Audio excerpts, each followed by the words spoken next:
ગાય માત્ર એક પ્રાણી નહીં, પરંતુ ભારતની આસ્તિક સંસ્કૃતિનું જીવંત પ્રતીક છે. હિન્દુ ધર્મમાં ગાયને માતાના રૂપમાં પૂજવામાં આવે છે. ગૌમાતા.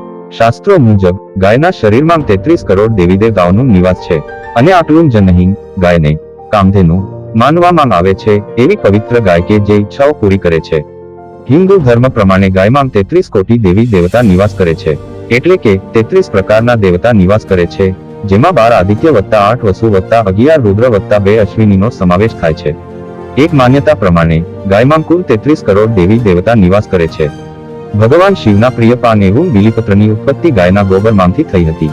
ઋગ્વેદમાં ગાયને અગ્નયા કહેવામાં આવે છે. યજુર્વેદમાં અનુપમય કહેવામાં આવે છે. અર્થવેદમાં સંપત્તિઓનું નિવાસ કહેવામાં આવે છે. ગરુડ પુરાણ અનુસાર વૈતરણી પાર કરવા માટે ગાયના પૂજન અને દાનનો મહિમા વર્ણવેલ છે. શ્રાદ્ધ કર્મમાં ગાયના દૂધ વડે પિતૃ પૂજનથી પિતૃ તૃપ્ત થાય છે અને સદ્ગતિ પામે છે. સ્કંદ પુરાણ અનુસાર ગાય સર્વદેવમયી છે, જ્યારે અન્ય પુરાણ માન્યતા અનુસાર ગાય સાક્ષાત વિષ્ણુ સ્વરૂપ છે.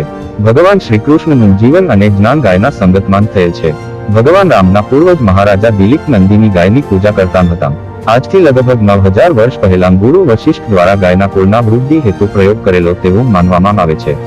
તે વખતે 8 થી 10 ગાયની જાત હતી, જેમાં મુખ્યત્વે કામધેનુ, કપિલા, દેવની, નંદિની, ભૌમા વગેરેનો સમાવેશ થાય છે. ગાયનું દૂધ, મૂત્ર, ગોબરને માનવ તેમના ધાર્મિક અને જીવન ઉપયોગી વસ્તુ તરીકે ઉપયોગમાં લે છે.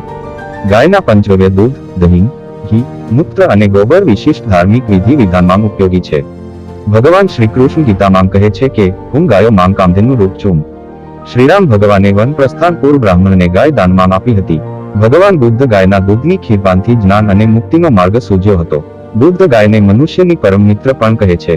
ભગવાન મહાવીર પ્રમાણે ગૌ રક્ષા વગર માનવરક્ષા અધૂરી છે. ગૌચર જમીન ખૂબ શુકનવાળી ગણાય છે.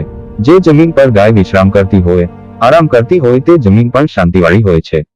જે જમીનમાં શુભ બળ ઓછું જણાતું હોય, ત્યાં ગાયને લઈ જઈ પૂજા અને થોડાક દિવસ વસવાટ કરવામાં આવે તો જમીન શુદ્ધિ પણ થાય છે. ગાયના પગલાં જે જમીન પર વધુ પડતા હોય તે જગ્યા સારી ગણાય છે.